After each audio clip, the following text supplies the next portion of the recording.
yekola langi. Langi ya bule lokola mbisi ya mai.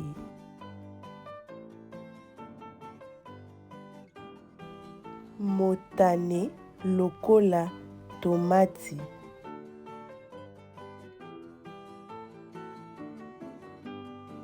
Langi ya mosaka lokola bitabe.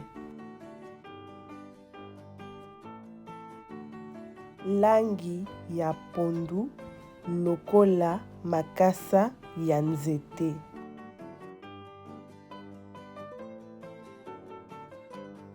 Pembe lokola liki.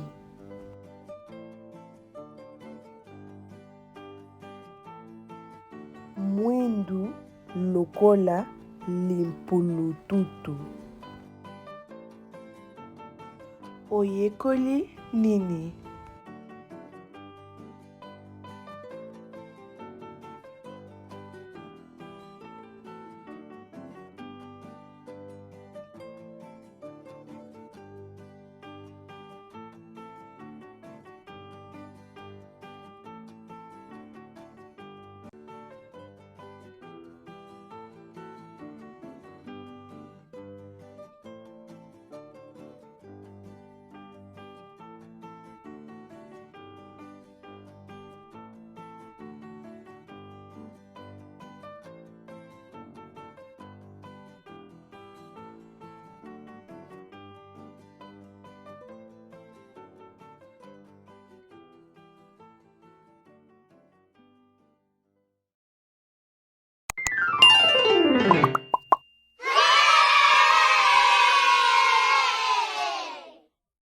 Tikala malamu.